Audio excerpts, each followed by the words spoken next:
We'll look at three main topics today. We'll show you a short overview of Accelleran DRAX RIC, and then we'll dive into the demo with an ANR XApp demo and a smart handover demo. Let's start with a short DRAX overview.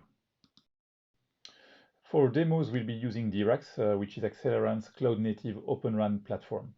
DRAX consists of a 4G CU, a 5G CU, a near real-time RIC, which hosts XApps as well as some SMO layer, and all of this communicates through a high-throughput messaging bus and is a fully cloud-native platform orchestrated with Kubernetes. DRAX RIC is a fully productized developer platform which hosts XApps from Accelleran, but also from third-party developers who are taking advantage of this platform.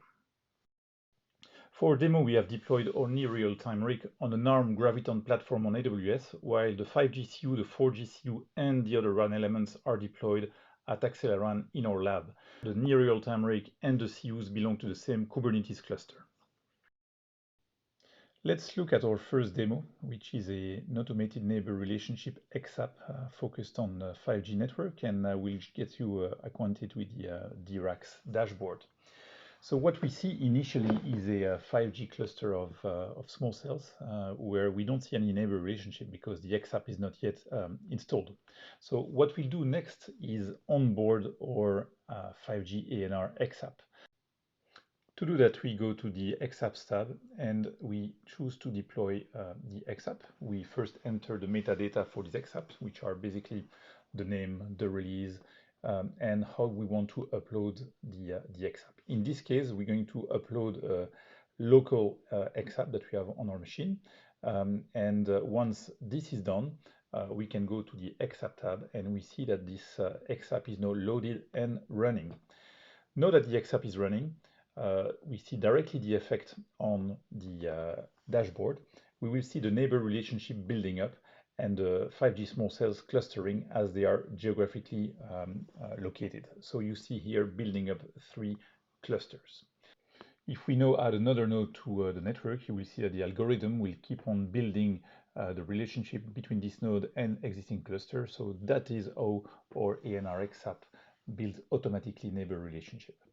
Let's move now to the next demo, which is a demo of our smart handover XApp. Let's look at our scenario, which takes place in a private cellular environment. In this case, we have an AGV which is moving from the warehouse to a production environment. The warehouse is covered by 1 small cell and the production environment is covered by 2 small cells. When it comes to the handover between the warehouse and the production, we will compare basically 2 algorithms, the standard A3 algorithm for handover to a RIC-triggered smart handover, which the smart handover XApp will control.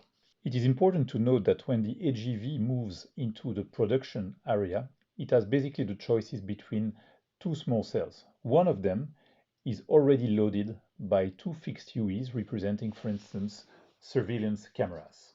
Let's first see what happens when we don't use the RIC to trigger the handover, but that we rather let the standard A3 algorithm manage the handover on its own.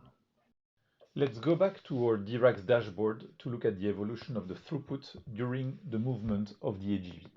The first thing we see is this moving UE, the AGV, moving from the warehouse area to the production area. We also see the 2 fixed UEs, which I described earlier, representing, for instance, surveillance camera, which are loading one of the small cells serving the production area.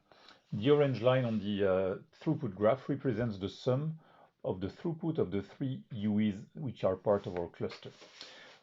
Our AGV has been entering the production area and will now hand over to one of the 2 small cells which are covering this area.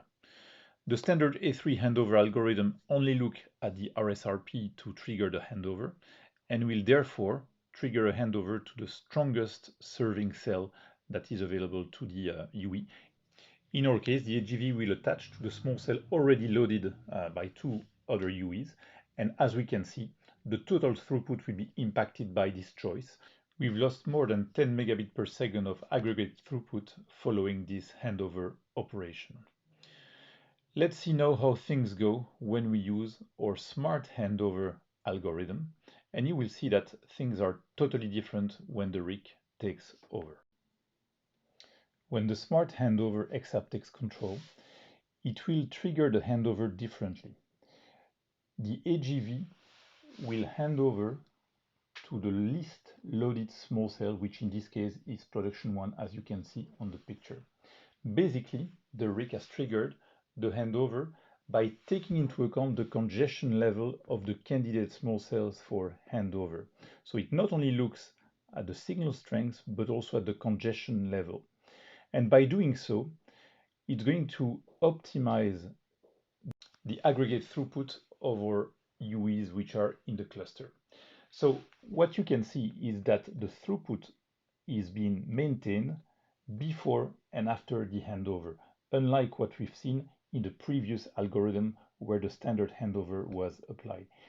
This is a very concrete case of how the RIC can bring intelligence to the RAN, and in this case, optimize the throughput and spread the load across the cluster. Thank you for joining this session.